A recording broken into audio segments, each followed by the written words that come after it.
Today is No Kings 3. What a stupid idea for a stupid protest by stupid people. I was arrested in 2024. Do kings get arrested? I was impeached 2 times. Do kings get impeached? I get called a fascist, a dictator, and a Nazi every day. Do kings allow people to say this about them? These people are out there today calling me a king. Give me a break. I'm not a king.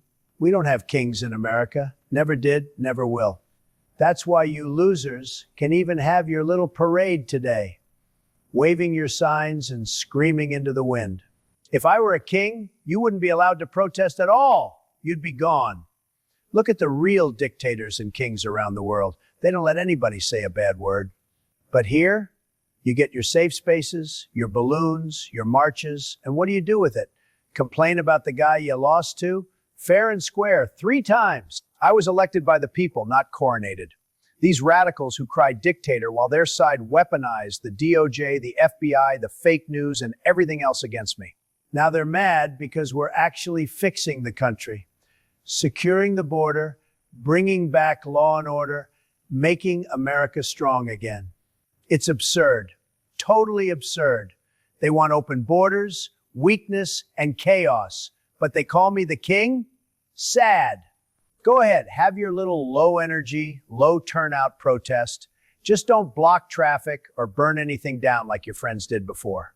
And tomorrow when you wake up, you'll still be losers and I'll still be your president. Make America great again. Welcome back to Crypto Meets AI. Jerry here with an update for you. Do me a favor, friends. Smash that like button, hit subscribe, and comment down below. Now let's get into this. Power outages, global energy crisis, collapse of the fiat system, hyperinflation. They are going to destroy the economy in order to implement the new one, XRP. Corruption has taken over the U.S. financial market. It's not an exaggeration, it's a sad fact. The MMTLP highlights the corruption in a crime scene frozen in time. This is not an isolated occurrence. Markets are broken and no one is willing to listen or fix them. Congress participates in insider trading, profiting from this system. The SEC turns a blind eye like always. FINRA pockets the fines. And the cycle gets repeated, and unfortunately, these are the harsh facts. You can't hide from the corruption that's going on in this country anymore. It's ridiculous. And yet none of the elected officials do anything but talk about it. It almost feels, as I've said before, like the system is self-contained.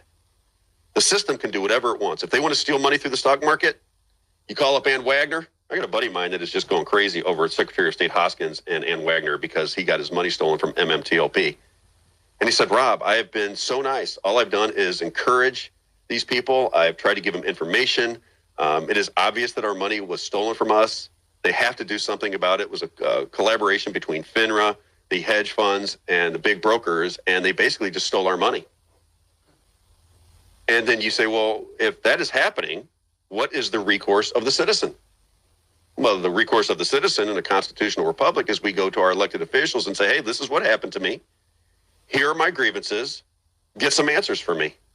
But in the country of America right now, if you steal people's money and the people that stole the money are big donors to your campaigns, well, then nothing happens. Isn't that nice in America? Because that's what's going down. All these big banks are in alignment. They give money to these people on the financial committee in Washington, D.C. And then when they steal your money, the people that are supposed to help the citizens that had their money stolen back the big organizations that stole the money. MMTLP, if you want to be with me, it is just indicative of what is happening. And I'm not trying to complain. I'm just trying to highlight what is happening so that we make changes. We have to stop this from happening at some point. Yeah, I just don't know if that'll ever happen, honestly. Comment down below, share, like, subscribe. Do you think they'll stop this insider trading bullshit that Congress has been able to participate in probably the last 50 years? And in some Ripple breaking news, Evernorth is officially launching a native XRP lending on XRPL, unlocking $100 billion in capital. XRP treasury firm Evernorth XRP is moving to bring native lending directly on the XRPL through the proposed XLS-66 amendment. We're talking about 473 million XRP already in treasury, with the vision to lock up $100 billion in dormant capital into yield-generating activity. This is built directly into the ledger itself. single asset XRP vault, fixed term fixed rate loans, automated repayments on chain, zero knowledge proofs for confidentiality, no bridging, no wrapping, no custody risk. That means institutions can finally deploy XRP liquidity without leaving XRPL or relying on an external smart contract. XLS-66 is not live yet. It is currently in validator voting phase, needing 80% of supermajority to activate. So this is a signal of what's coming, not what's fully deployed yet. XRP yield coming soon, my friends. And last up, the world has 2 to 3 weeks before collapse. Luke Gromen says supply chains are already cracking under the pressure. He says if nothing changes, the global economy won't hold much longer. How much more can they get bonked? How many more leaders do they, they're still human, whether they're, no matter how ideological they are, when they see all the other commanders and the supreme leader killed, it makes it very hard to have the nerves to continue the war. But we've seen that happen in the Middle East time and time again. So as long as they have the nerve and a lot of them have vengeance in their hearts after the death of their supreme leader, put that along with the economic benefits of this war for them.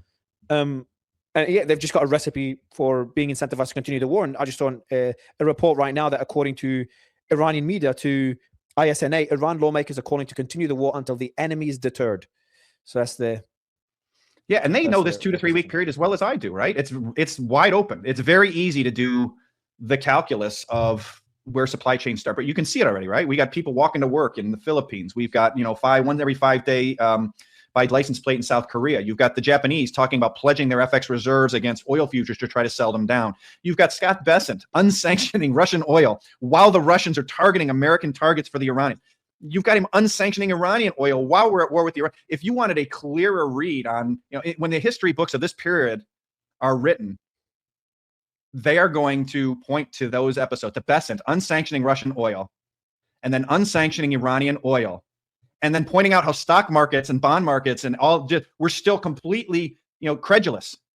All of this is going just like it was planned.